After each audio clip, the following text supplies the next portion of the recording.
We can begin. Swamiji. Yeah. Hello everyone. Welcome to the discussion on Yoga Sutras. This meeting will be recorded and it will be posted on YouTube. If you have missed any of the previous discussions on introductions to the Upanishads or the Vedas, please feel free to go to YouTube. You can find it over there. Also, please mute yourself when Swamiji is talking, and you can unmute yourself whenever you have questions. Please feel free to ask questions. I'll hand it over to Swamiji. This meeting is being recorded.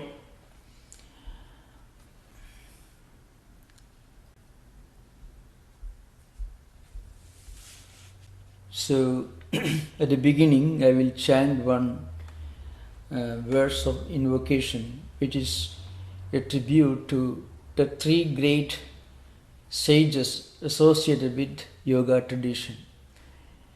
Stuve Patanjalim Vyasam Shankaram Chamunitrayam Kartra Sutrasya Bhashyasya Karma Vivaranasya Cha. This is the Sanskrit verse. I should try to explain in English. So my obeisance, my respects to these three great sages.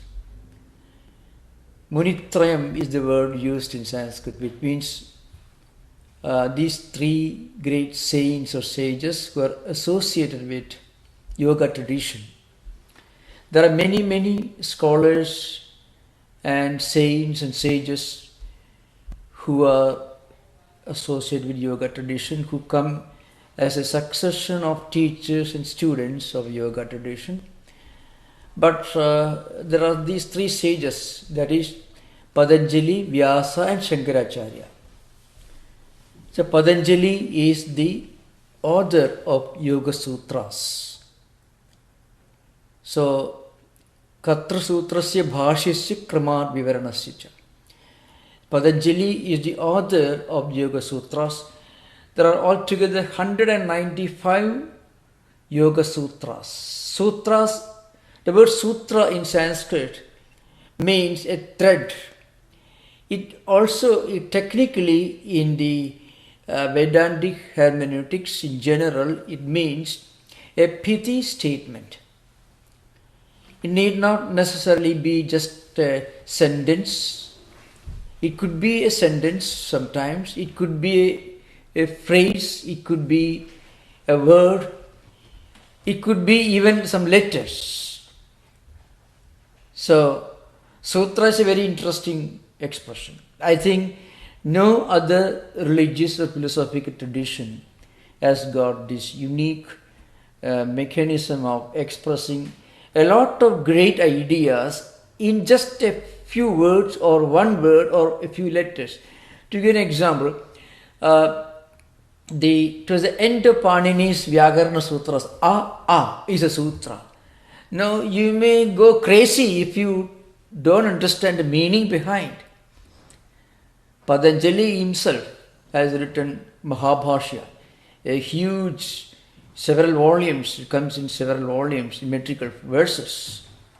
On this particular sutra, what it implies, in Sanskrit grammar. Of course, I am not going into that subject, it's an entirely different area. So, Panini is the author of these Vyakarana Sutras, and Patanjali also wrote a huge monumental work, a number of volumes together on Sanskrit grammar. So, we'll deal with that later. So, the first name in yoga tradition is Patanjali. So, in other words, those of you who stand on your head or do different physical postures, you don't know perhaps that you are actually practicing a kind of physical exercise which Patanjali mentioned only in one single statement. Patanjali made 195 statements. It's called Sutra. Sthira Sukham Asanam. That is the only sutra which has relevance to Hatha yoga, with yoga, whatever you learn in yoga studios. For Patanjali, asana means a series of physical exercises which helps you to sit for a long time with a perfectly relaxed mood, continuously for a long time, keeping your spinal cord, your neck and your head on a straight line. So that you can meditate properly. So that's about Patanjali's Sutras. So those of you who are interested, you can ask more questions. I'll be happy to answer during the interaction. So Patanjali is the first name, the author of the 195 Sutras, divided into 4 chapters. In the printed book, you will find Samadhipada, Sadhanapada, Vibhudipada, Kaivalyapada. Samadhi means concentration. Sadhana means practices. Vibhuti means the powers, the results, the consequences, the physical and psychological and spiritual benefits that you derive by practicing this yoga. Yoga here means a series of spiritual and psychological practices. That's give by way of definition to yoga as such. Speak. The second chapter is called Sadhanapada. It's practices. First concentration, chapter 1 concentration, second chapter practices. The third chapter is Vibhuti. Vibhuti means consequences, the results. And the fourth chapter is Kaivalya, means emancipation, liberation, and so on. So Samadhipada, Sadhanapada, Vibhudipada, Kaivalyapada.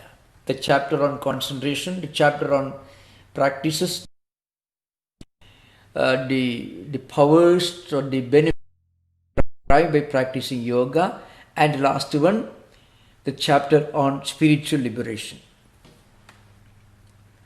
Now, if you look at these, the names of these chapters, you will be puzzled. The first one deals with samadhi, concentration. The second one deals with practices. The third one, the results or consequences. And the fourth one, liberation. The order in actual spiritual practice will be slightly different, because in ancient Indian Gurukulas, students used to memorize these 195 sutras according to the way of traditional schools.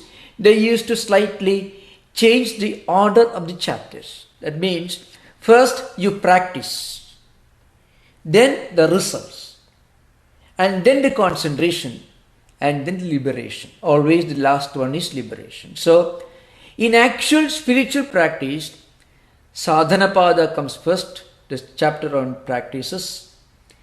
The results, Vibhudipada second.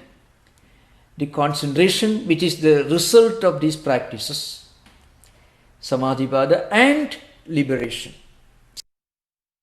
In the Gurukula system, we were first taught Sadhanapada, practices, then Vibhudipada, then Samadhipada, then Kaivalyapada, which the order I am going to practice here.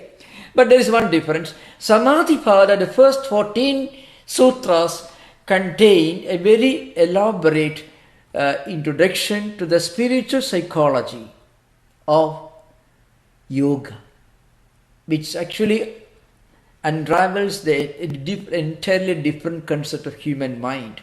Why we are not able to do what, and why we end up doing what we don't want to do. Not in life. See, if you always could do what you wanted to do, there will be no problem in the world. If you can avoid doing what you don't want to do, there will be no problem. The problem always arises because you end up doing what you don't want to do, and you end up not doing what you want to do. So actually this problem is resolved in only one known system of branch of knowledge or learning, That is only in Patanjali's system. He gives a very wonderful exposition. He human mind, which though I'm not a, but I did have the opportunity to study psychology as part of my academic curriculum, and that brief introduction to Western psychology. So my understanding is Western psychology stops a long distance away from where Patanjali begins. Patanjali only begins where modern psychology stops. See, modern psychology can give a medicine which can only postpone the problem by benumbing the mental system. So psychology, psychiatry can only postpone the problem. The problem will return with greater force. But Patanjali really explains how we can start a new life right now, today, if you really want and if you are ready to take the burden. So, first one is this sadhana pada, then vibhuti pada, then samadhi pada, and then kaivalya pada. Now, the second name in among the teachers of Patanjali system is Vyasa. Actually, today we are able to talk about Patanjali yoga system. Today we are able to discuss Patanjali, especially yoga system, only because a great man called Vyasa wrote a very elaborate commentary on Patanjali's Yoga Sutras. Because Yoga Sutras themselves are not self-explanatory. They give only hints. So maybe several centuries later, after maybe Patanjali's Yoga Sutras are placed sometime in the middle of the second millennium, according to some historians, sometime they place around 9th century BC, they bring it forward to modern times, 9th century BC. But anyway, Vyasa appeared several centuries later. He must have been one of the teachers in the long lineage of teachers of yoga tradition. So he wrote a bhashya. So sutra means, alpaksharam asandigdam saravat vishrutu mukham astobham anavadyam cha sutram sutravido viduhu. This is the traditional interpretation of what the sutra means. It should contain a lot of meaning, loaded with meaning.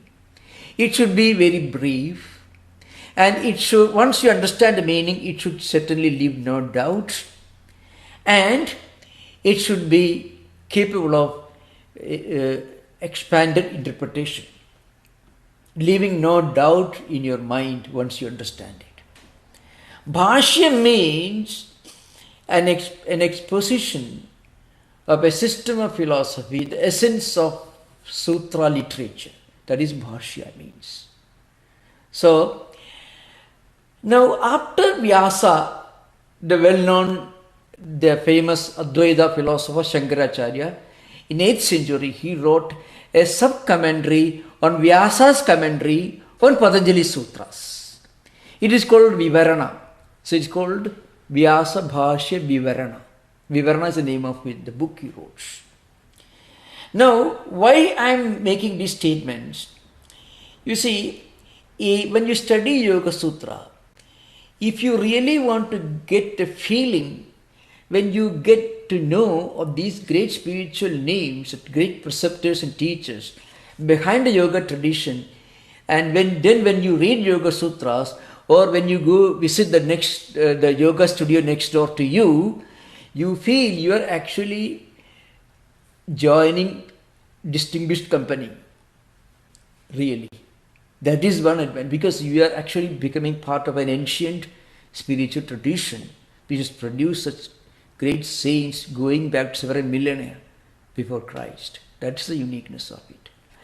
Now, this much about by way of introduction. Stuve Patanjalim Vyasam Shankaram Chamunitriyam Kartru Sutrasya Bhashyasya Krama Vivaranasya. This is the invocation. Now, I must say a few more things about Patanjali, the order.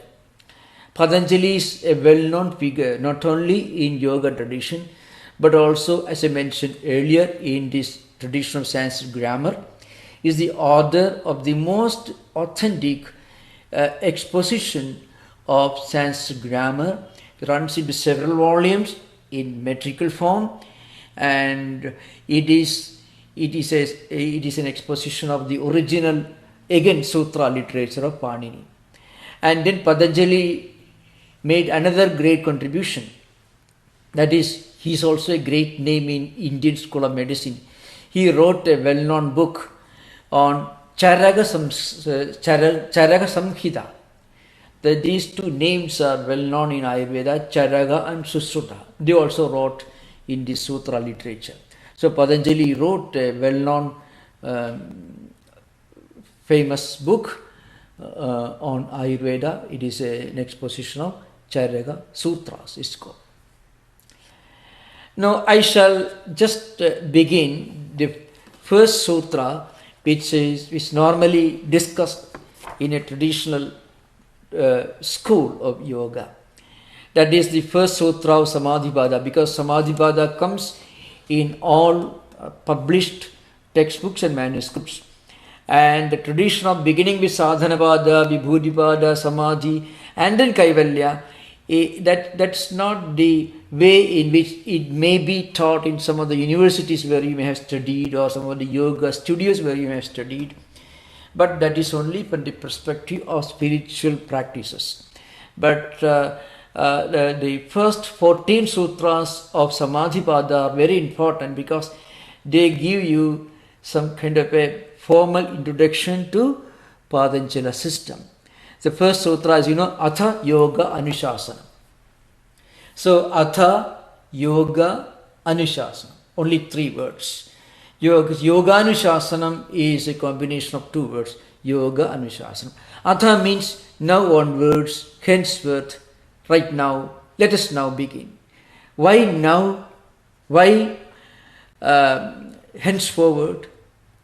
That's because you turn to yoga only when you get exhausted knocking at so many other wrong doors. You knock at the wrong door, it doesn't open, finally you come to yoga. Because Atha means a lot of things in yoga, in the sutra tradition. First, after getting the necessary qualification, you enter a new class. That's one meaning. Another meaning is, in the context of yoga, you cannot really study Yoga Sutra, or you cannot really study any spiritual literature unless you have come to a conclusion that this is something worth experimenting with. So, people looking for happiness and contentment, looking for answers to the questions, frequently their mind poses, the mind will be asking. Finally, they turn to yoga, looking for answers. So some of the questions, some of the challenges, dilemmas they have to face in life. So that's the real meaning of Atha. I mean, we turn to spiritual life only at some point when we come to realize that spiritual life or meditative life or some kind of introspection is the only remedy to some of the problems we are facing in life. That's one meaning of Atha. One great interpretation that comes from Vyasa is that is a very, very important thing. Vyasa, by way of explaining this sutra, he gives a graphic picture of human mind when we turn to yoga. So, if you look at the world of human mind, you can find 2 categories. One, the person who experiences and the experience. We called bhoga experiences and the person who experiences things. Experiences could be manifold. It could be in the form of extreme liking for certain things, extreme dislike for certain things, and a kind of indifference. So, avidya, asmita, raga, dvesha, abhinivesha, klesha. There you find one sutra comes in the sadhana pada, which we'll discuss later. So, extreme dislike for certain things. We know there is no reason to dislike it, but we cannot get out of it. And extreme infatuation to certain things. We know it is totally irrational. It becomes a burden, but we cannot get out of it. Now, modern psychology or psychiatry may call it obsession, obsessive psychosis, psychotic problems could be, or it could be some kind of delusions. Whatever it is, human mind is always, human emotions are always colored by either extreme liking certain things, extreme dislike for certain things. Now, Vyasa says, a normal human mind is not able to remain steady on a great ideal all the time. So he uses the word vikshiptam. Vikshiptam mana. Vikshipta means wavering, like a pendulum of a clock. A pendulum moves from one end to the other end. It doesn't remain steady and stable in the middle of the clock. So mind is a mind is stream consciousness. A stream of consciousness, William James himself, modern psychologist, defines it as an endless stream flow of thought currents.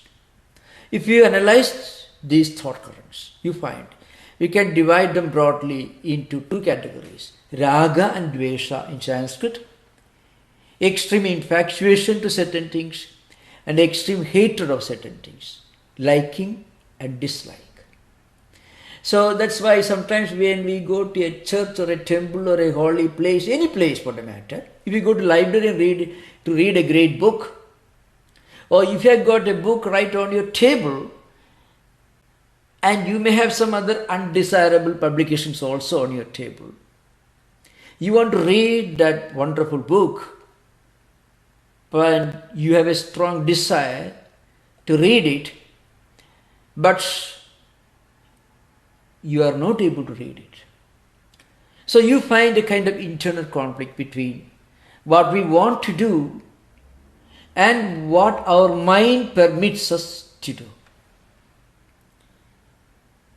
Spiritual practice or yoga practice enables us to do what we really want to do or what we ought to do, what will be the best thing for us to do for our own benefit. So this state of mind is called vikshiptamana according to Vyasa. Please remember, this is not from Patanjali. These ideas were supplied by Vyasa by way of interpreting Patanjali's Yoga Sutras. So this is called vikshiptamana. Now, there are two mental states behind and two mental states before. So let us say, I shall try to explain. Before you reach this state of wavering mind, there are two other states of human mind which are slightly abnormal. We call it, kshiptam and mudam. These are two terms used by Vyasa. Kshipta means restless but inactive. Sometimes active, sometimes inactive. Mudam means full of confusion but totally what we call tamasic, full of inertia, not able to do anything. These are two states which Vyasa refers to, which we are not going to discuss because they are abnormal states of human mind. But the normal states of human mind, majority of people, not only spiritual seekers, but the majority of people, they are excited when something goes on well. So when you attend a prayer, or when you read a great book, or when you are talking with somebody whom you respect, whose association you value very much, you are very happy. Or when you are participating in some kind of prayer meeting, any ceremony, religious ceremony, spiritual ceremony, anything, you are very happy. But then after some time, you go back to your home and you feel you become a bit unhappy. So when you go back to your home, you become unhappy. When you are in the church, you are very happy. So mind again is called vikshipta. So that's the normal state of human mind. A person who is turning to yoga normally belongs to this category, atha yoga anushasanam. So you get a glimpse of something that you should do. You can find this among many people. Certain people come to Vedanta society, and I'm sure this happens in all other respectable religious spiritual traditions as well. When people visit either churches, synagogues, Buddhist temples, or wherever the followers of those respective traditions, they feel great joy. And after some time, that joy is no more there. When they come back again tomorrow, they feel a great joy. So you can find mind moving from one end of the clock to the other end, like a pendulum. That is vikshipta mana. So this is the normal state of human mind. Of course, there are two other states which we will discuss in the coming chapters. That is called ekagram and niruddham. Ekagra state means a state of concentration, which is the result of a lot of spiritual practices according to yoga tradition. And niruddha state, which is the ultimate stage of spiritual practices, which we are going to discuss later. So the first sutra is atha yoga anushasana. So according to Vyasa, you need to be fit for understanding yoga. See, people who have reached some degree of cultural evolution, spiritual evolution, those who have imbibed a lot of noble values, only such people will find interesting when you attend a yoga sutra class. Otherwise, there are many wonderful entertainments that actually keep your mind busy. But discussing these things and enjoying these ideas are not easy. That's why he says, atha means adhigara, fitness. Fitness means the ability to enjoy spiritual practices. So, of course, Bhoja, another commentator, says, Ya Shastram Anushishyade Anena Idi, etc. I am not going to those Sanskrit definitions right now. Now, the next sutra is Yogaha Chitta Vritti Nirodha. So this is a definition of what yoga is. The purpose of yoga is nothing. Yoga is that state of mind in which all the vrittis of mind are completely restrained. Now again, vritti we should know, I shall try to explain. Or yoga is the process of these vrittis. Now what is vritti? Once you understand vritti, the whole purpose of yoga becomes so obvious. In simple, plain English, let us say, emotions and feelings, both conflicting emotions and feelings, and also pleasant emotions and feelings, attitudes and aptitudes, or reactions, mental reactions to experiences from outside and also from our own mind, all can be clubbed together under this category, vritti. So vritti is translated sometimes as waves in English. Maybe Swami Vivekananda translates as waves. There's a great meaning in that, You throw a stone into a pond and the stone hits the surface of the pond. It makes a splash. and it will remain there for some time. The stone doesn't hit the water without an impact. The impact will spread beyond the immediate point on which the stone touches the water. Like that, whatever we experience, whatever we do, whatever we speak or think by way of reacting to situations and circumstances, all will have an effect. And this effect is not only the effect that is immediately experienced. There is also an effect that is invisible, unseen, and not experienced at the point of its happening. Suppose you give, let's say you help a person. The immediate visible effect is that person gets your help. Pay $100 to help a person, $1,000 to help a person. That immediate effect that is there for everyone to see is that he will receive it.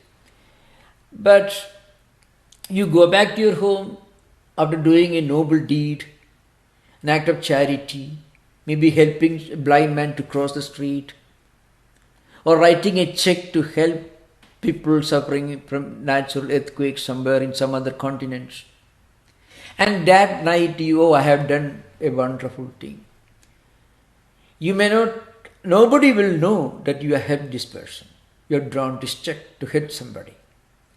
Or you have helped a person, blind man, to cross the street. But you will know in your mind it will have an effect. The effect could be that you may go to sleep more peacefully. That's because you feel the soothing effect on your own mind, a healing effect on your own mind. Now that is a vritti. That is a positive vritti, an example of positive vritti. Now this is the unseen, invisible, but very intense and very strongly felt experience. It's an example of vritti. The opposite example also is equally important. A person does harm to somebody. Of course, I am not talking about hardened criminals. I am talking about normal human beings. Of course, Vikshiptam Mana is that particular state. It deals with normal human beings. Atha deals with normal human beings. People who happen to do something wrong, which they may not have wanted to do, but they end up doing,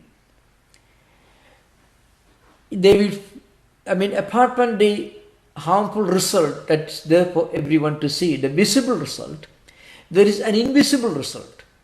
The person who does that harmful thing, he will have a pricking of conscience, whatever it is. It is an example of vritti. In fact, every action, not only physical action, every verbal action, a word you speak or a mental action, a thought you think, an idea that flashes in the mind, all can create vrittis. And these vrittis actually haunt us. Many people suffer because of vrittis. And of course, Vyasa, the great commentator, he has created a whole world of psychology out of this. A psychiatrist will tell you, he will hypnotize you, he will bring you back to your early growing years and then may try to unearth some childhood experiences and then give a medicine.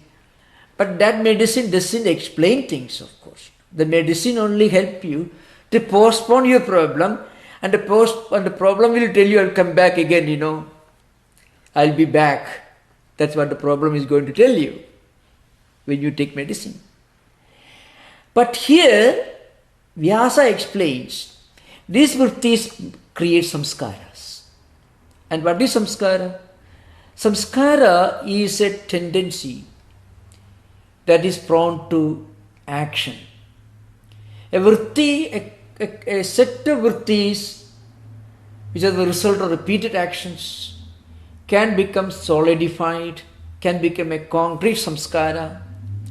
As samskara, frequently it translated into impression, tendencies, attitudes, etc. But it is something that we are born with. You cannot get up out of your own samskaras. Samskaras are part of our real nature. And many of the samskaras may not be conducive to spiritual life. Many of these samskaras may create irritations, feelings, agony, mental agony. And many of these samskaras are responsible for certain problems of obsession and certain problems of delusions of reference, delusions of persecution. And many, mostly, in the manic depressive psychosis, many of what they used to call in old times, schizophrenic problems, obsessions, you can find samskaras which are not there for us to see, but deep down at the mental level, these samskaras are there. And Vyasa analyzes these samskaras. And he also, analysis is possible, but Patanjali's system recommends certain remedies to overturn, to completely change our mental world, to empty the mind of negative samskaras, negative tendencies, and to fill it with positive samskaras. Now, that is called Vrutti. So, restraining Vruttis means what? Restraining Vruttis means it's not that you forcibly control the Vruttis. These Vruttis or the Vruttis can be restrained by manipulating the mental world. Pratipaksha bhavanam, that is a method, that is the remedy given the Yoga Sutra itself.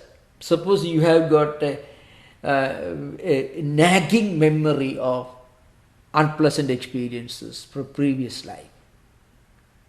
That seems like something that you want to shake off, something you want to get rid of, but cannot. Now, that memory may be unpleasant. Now, you cannot just wish away that memory. It won't go away. But you can counteract the force of that memory by creating a counter force. Pratipaksha bhavana means, suppose, let us say somebody who is suffering from greed, to give an example. Greed, insatiable thirst for money and wealth and so on. If that person can think of the terrible problems created by greed, the terrible tragedies faced by people because of greed, if they can fill their mind with ideas and stories of persons and events and episodes which teach us the evil of greed, then you are actually creating a counter force that will reduce the intensity of greed. So then what happens in a vrutti, a mental tendency or impression which makes you greedy more and more, is restrained by a counter force. So we have to remember the approach in Patanjali system is extremely psychological and extremely spiritual. It is very rational. It doesn't tell you anything about occult power. That's even Vibhudipada, which deals with certain powers generated by yoga practices. If you read it, you will understand it is not something occult. It is very rationally explained and exposed. Just if a martial artist practices for years and makes his hands strong, his physical hands may be different from the hands of a normal person. So also somebody who practices yoga his mind becomes different. His mind develops certain faculties and skills, and it can be explained as scientifically, as rationally, as the powers of an athlete who can run faster than ordinary human beings, who can jump faster than ordinary human beings. So there is a very rational, scientific and totally non-occult explanation to the consequences of yoga in the Vibhudipada. That's what we are going to discuss in the coming sessions.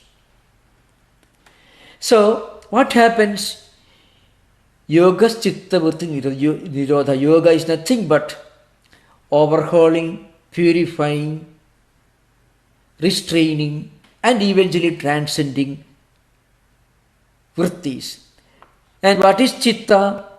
Chitta sabdena antakaranam buddhim ubalekshati iti vajaspadi. Tattwamayananda.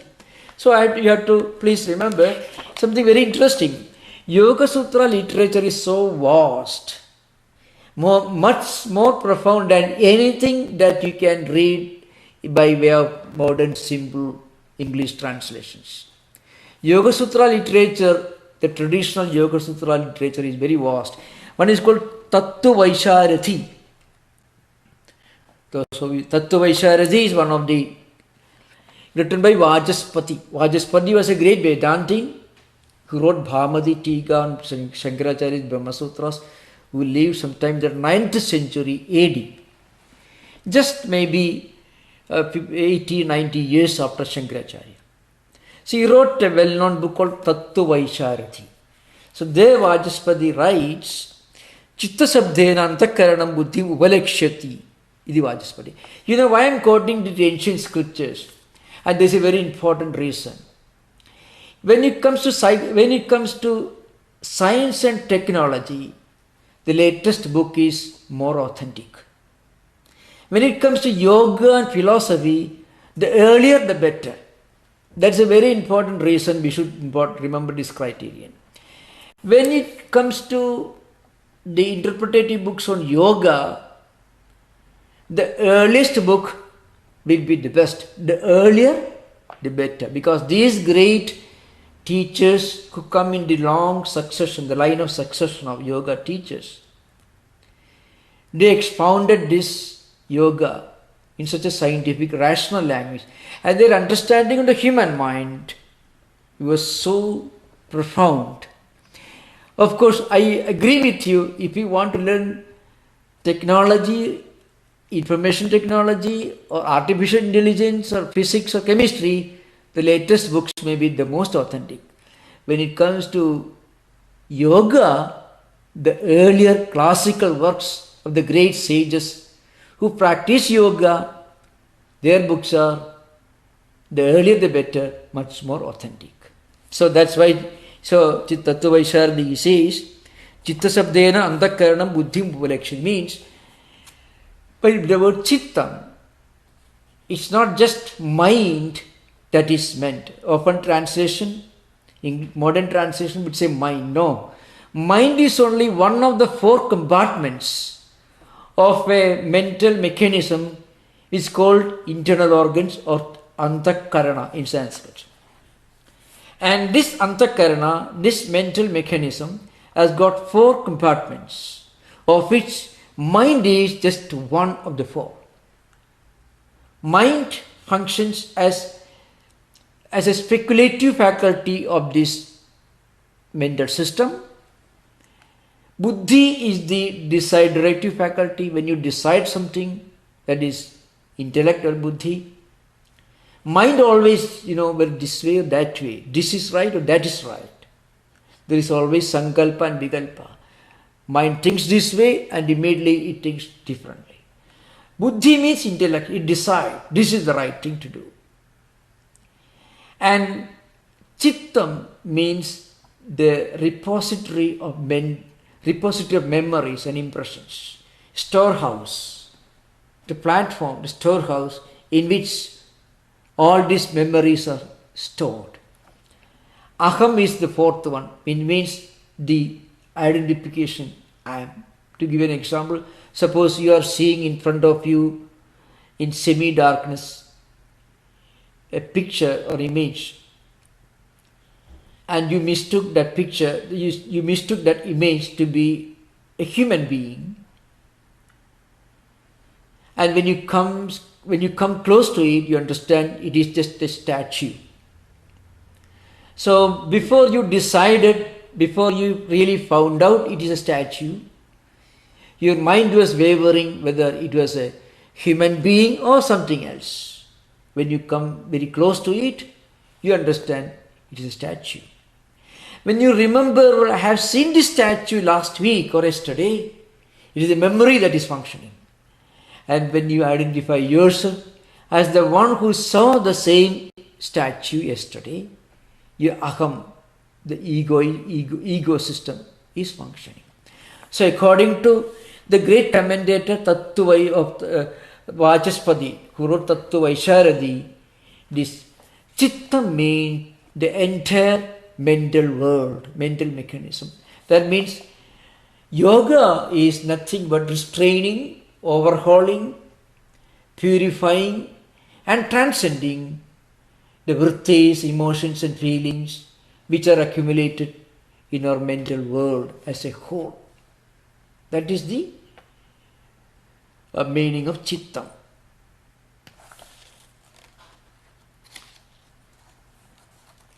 Now we will come to the third sutra, Tada Drashtu Surupe Avasthanam. That is the third sutra.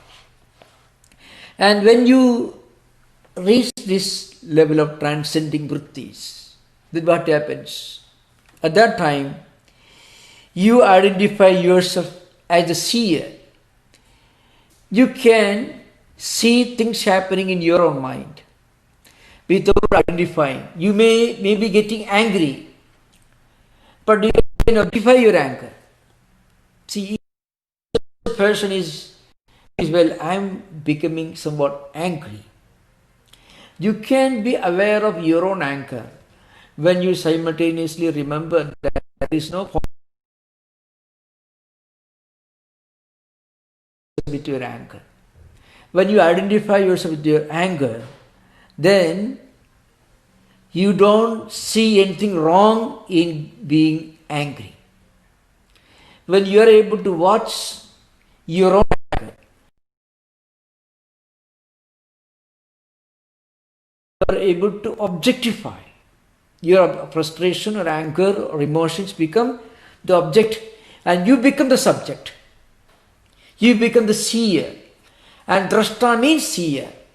Tada drashtu swarupe avasthana means at that time when you are able to achieve the goal of yoga, that is transcending vrittis, when the mind is free from all conflicting thought currents, when the mind is fully established in its own true nature,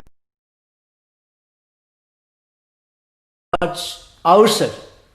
When we are able to watch something, we are not identifying with what we are seeing. See, you can enjoy a drama not when you are playing, when you are an actor in the drama. You can enjoy a drama only when you are sitting in the gallery and you are sitting on a chair. You are not participating. When you are not participating, you are not sharing in the emotions and feelings. You are not having yourself any emotion. You are watching your own emotion. If you can watch your own emotion, you will be free from your emotion. If you are watching the drama on the stage, you are not on the stage. You are detaching yourself from what is going on the stage. So that happens. Then what happens? Drashtuhu surupe avasthanam. At that time, when we are able to free ourselves from these vrittis, what happens? We are able to remain completely free from all these vrittis. So remember, there are two words, drashta and drishyam. Drishyam means the object, what we see, the drama going on the stage. And drashta means the observer, the witness, the one who sees, the seer. All the problems according to Yoga Sutra occur because we identify ourselves with whatever is going on outside and whatever is going on inside. We identify ourselves with anger. So we identify ourselves with frustration.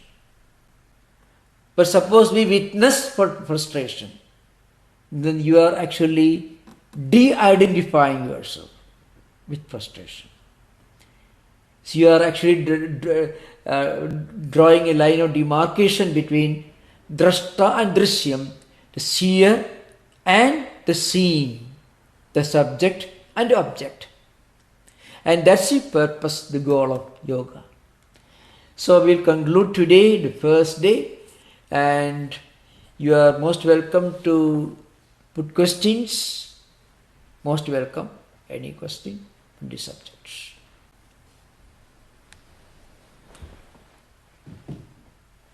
Hari Om Swamiji. Hari Om, Hari Om. I have two questions. My first question is basically an observation. So the first sutra is Atha Yoga Anushasana, right? Remember, Atha Yoga Anushasanam. That's Yoga Anushasana. Yeah. So this also sounds a lot like Atato Brahma Jigyasa. Yeah. I'm trying to understand, is this a common thread across different sutras? Yeah. To say now Yeah. we start understanding the sutra. Yeah. Atha is used in different implications, different meanings. One meaning is, it is called Mangala Charanam. It means Atha is considered to be an auspicious beginning of anything.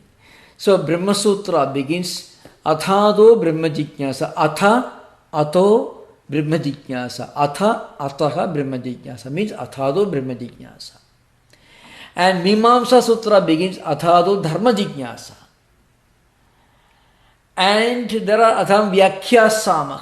So you find now we are going to discuss, So Atha could mean, is a kind of Mangala Vachaka, means an auspicious way of beginning anything.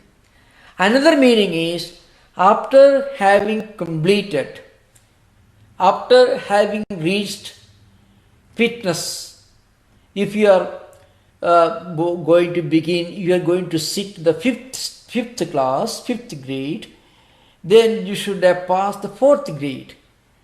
Then you can go to the fifth grade as a child studying in a school. So fitness is called adhikari or adhikara. Adhikara means fitness. By way of previous qualification, you are qualified enough to begin this new session. That is also one of the adhikarartha, means the meaning of fitness. Other meaning is mangalartha, means something auspicious. Of course, here in the yoga context, the commentators have given very, very scientific interpretations. Yoga Sutra is a little more rigid because it is a closed lineage, unlike Brahma Sutras, Vedanta and other Nyaya Sutras and other Mimamsa Sutras, they have got different interpretations from different angles. But Yoga Sutra is like a straight road. So the interpretation is simple.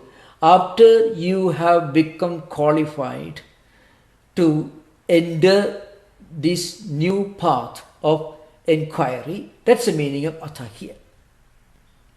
Then Swamiji, as a follow-up, what is the adhikara or qualification that we have earned so as to learn this from you? Actually, you are sitting right there listening to this class. What does it mean? It means you have a great interest in these spiritual ideas related to yoga. That's why you are sitting there. So because you have become spiritually, mentally qualified. That's why if you see Athado Brahma Jignasa. Atha according to Purva Mimamsa means you have studied Purva Mimamsa, then you can study Uttara Mimamsa. According to Vedanta Shankaracharya, Atha means after sadhana zadushtaya sampatti. That's the meaning in Vedantic tradition. So, atha here means when you reach a point where we are looking for something higher, something that we should aspire for. That is the real adhikaritvam in Sanskrit, means fitness. So, you will understand this according to Puramimamsakas, according to Jnana Karma Samuchayavadins, Athado Brahma Jignasa means Athadar means you have finished all the Puramimamsas, all the karmas, all karmaganda. Now you can begin inquiry into Brahman, Jnanakanda. You got it. But according to Vedanta, what it means, you have already acquired this state of renunciation, Nityanitya Vastu Viveka, Ihamutra Bharabhoga Viraga, Samadhi Sakal Sambhati, Mumukshutum, all these spiritual qualifications of mental restraint, renunciation, a strong desire for liberation. When you have attained all these qualifications, you are ready for Brahma Jignasa. That is the meaning of Atha according to Advaitins. So here it means, okay, come on. Yeah. Swami, the next question was, so the third sutra you said that once a level of transcending the vrittis is attained, then you begin to non-identify and you see, you identify yourself as a seer, you see everything objectively. Now, here when you were talking about the emotions, you were talking about the negative emotions, like say anger for instance. What about the positive emotions, like compassion? Do we non-identify from that as well? Yeah, I would make one suggestion, right now we have started the class today.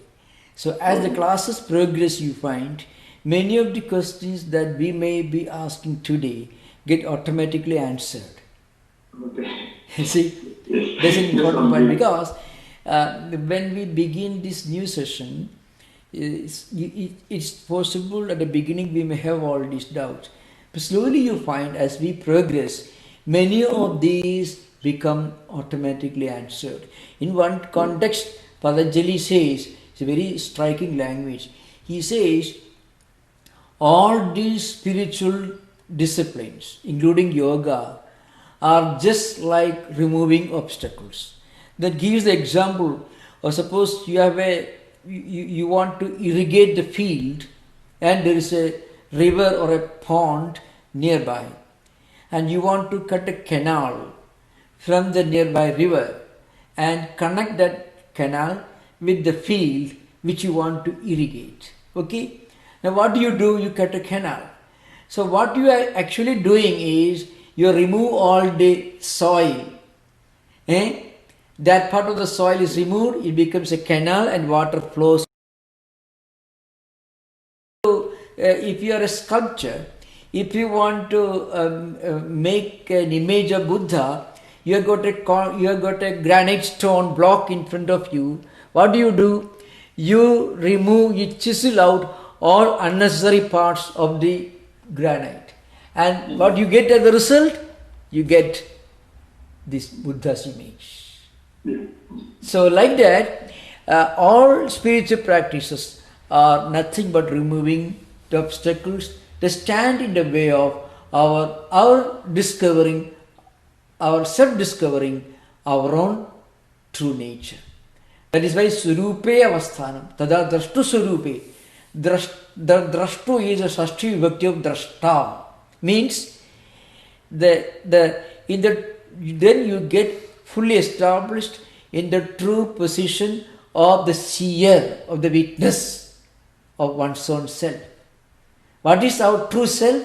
That is the Buddha. So what you do? What you did? You removed all unnecessary parts of the granite stone. And the result is you have got a Buddha image in front of you. That's right. Okay. Thanks, Swami. Thank you. One question I asked Acharya Bhavin. Namaskaram, thanks for opening this series. It's wonderful actually. Yeah.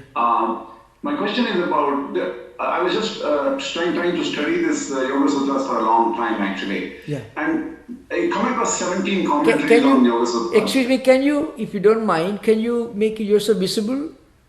Yes, 1 second. I'm trying to do it, 1 second. Yeah, okay. Yeah.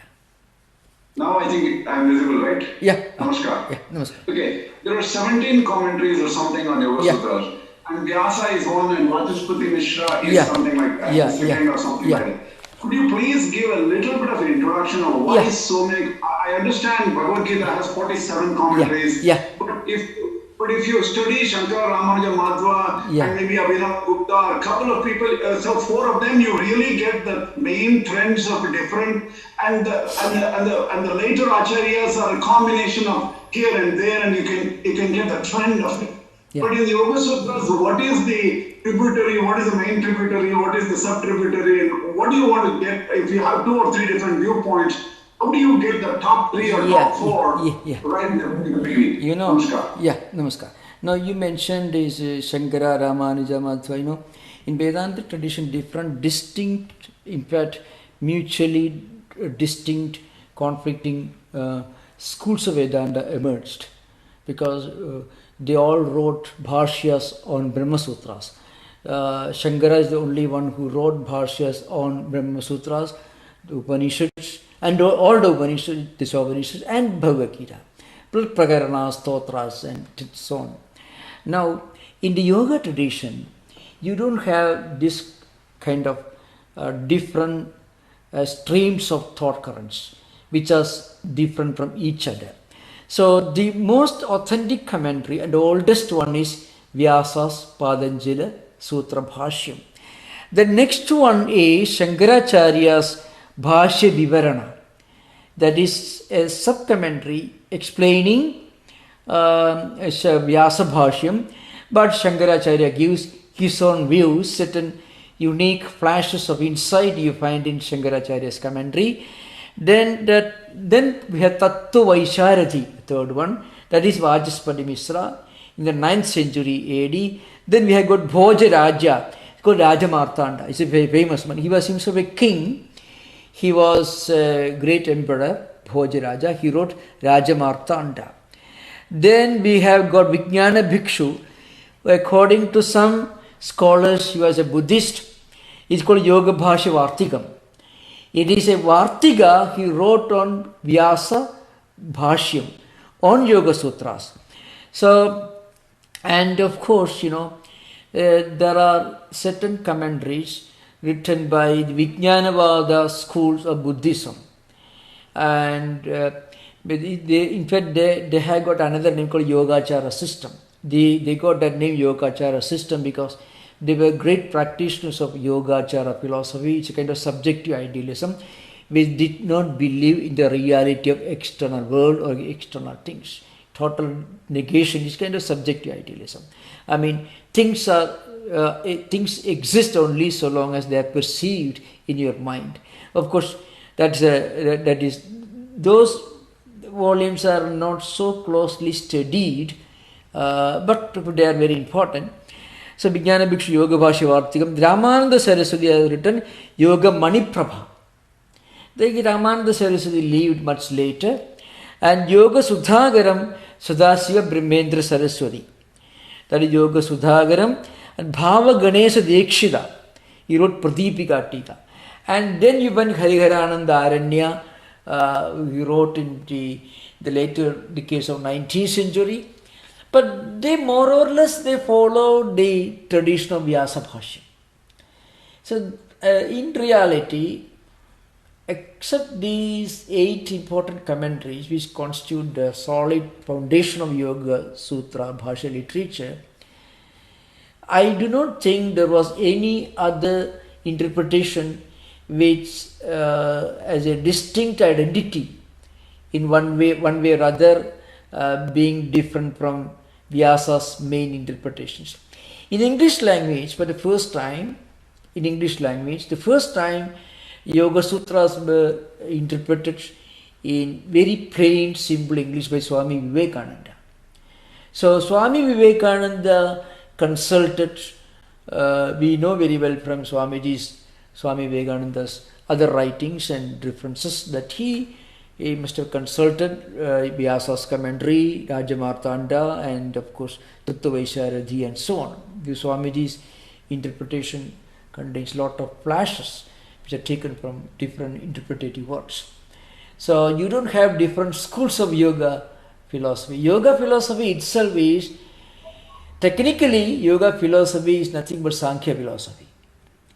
Yoga is nothing but some kind of a spiritual discipline based on Sankhya system.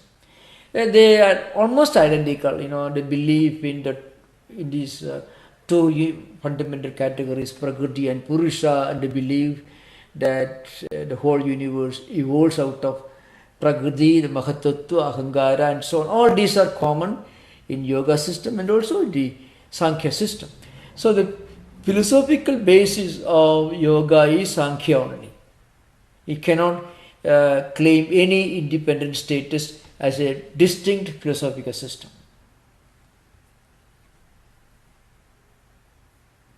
We don't have a book in the yoga tradition comparable to Sankhya Karika of Ishvara Krishna, nothing we don't have. It's all philosophically, it is just an extension of Sankhya. Except that this is a Seshwara Sankhya, not the Nirishwara Sankhya. Yeah, this is Sweshwara Sankhya. Yeah. Nirishwara Sankhya is not very, it doesn't have any scriptural foundation because, Kabila Sutras are not yet found, not discovered. We all depend upon Ishvara Krishna Sankhya Karika as the only and the earliest available scriptural basis. Kabila Sutras are not, at least not in full form, not yet available, not even manuscript form. Thank you, Namaskar. Thank you. Thank you.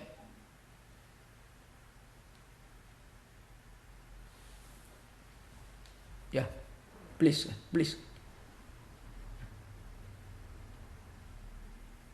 Namaskaram, Swami. Namaskaram. So my question is, what should we expect to learn from Patanjali Yoga Sutras that will directly impact the way we connect our life starting Monday, tomorrow morning? Oh, really, when we face the most distinct contribution is, when we face conflict, I mentioned this earlier, conflict between mind and intellect. Conflict, people face this conflict. They want to do certain things. They have a strong, sincere desire to do certain things or not to do certain things.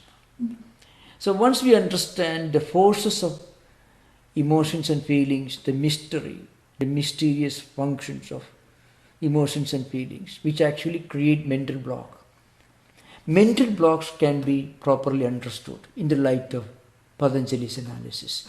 See, at psychological level, when you understand a problem, there is a lot of chance. There's every chance that you may get out of that problem. Once you understand, this is the reason why I feel this way, this negativity or anything, But this is how mind normally functions. Then you won't be shocked or surprised at the way your own mind functions. Then you will be able to manage your mind. So when we are not at all aware of the mysterious ways of the mind, and then we confront the problem at the mental level, then it becomes a serious problem.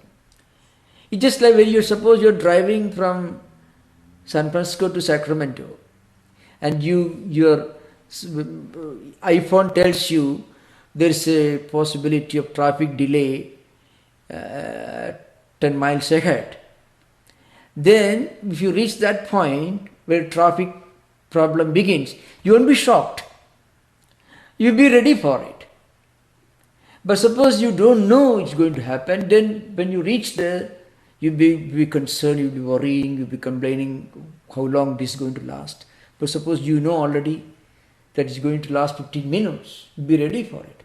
Like that, when you get a deeper and deeper understanding of the way your mind functions, then you'll be able to manage your mind. In psychiatric treatment, you know what you do? The medicine you take will make it impossible for you to confront the problem because the problem is just obscured from your experience. But here, the problem doesn't disappear. You are ready for the problem. And when you are ready for a problem, then problem is lesser problem. When you are ready to face a problem, that problem is a lesser problem. When you are not ready for it, it's a bigger problem. So Patanjali, that is the great contribution of Patanjali. Remember, that's why you find a lot of wonderful ideas in the remember, not in Patanjali Yoga Sutras. That's the main problem today is we don't have a proper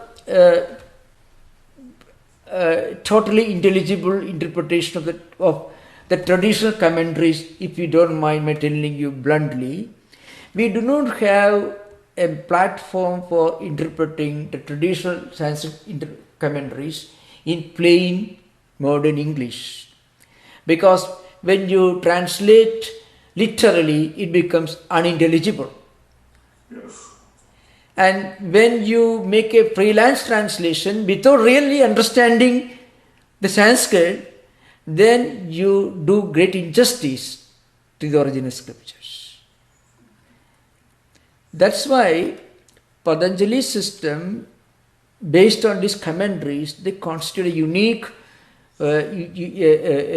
unique source material for understanding human mind and the human problems we are facing in today's world.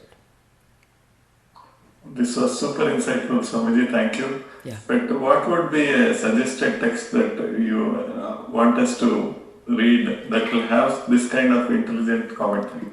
I would say, because the translations, frequently translations are useful to you only if you learn thoroughly from a teacher. And if you have learned thoroughly from a teacher, translations are not necessary for you. They are not useful unless you learn from a teacher the original scripture. And if you learn from a teacher the original scripture, the translations are not necessary.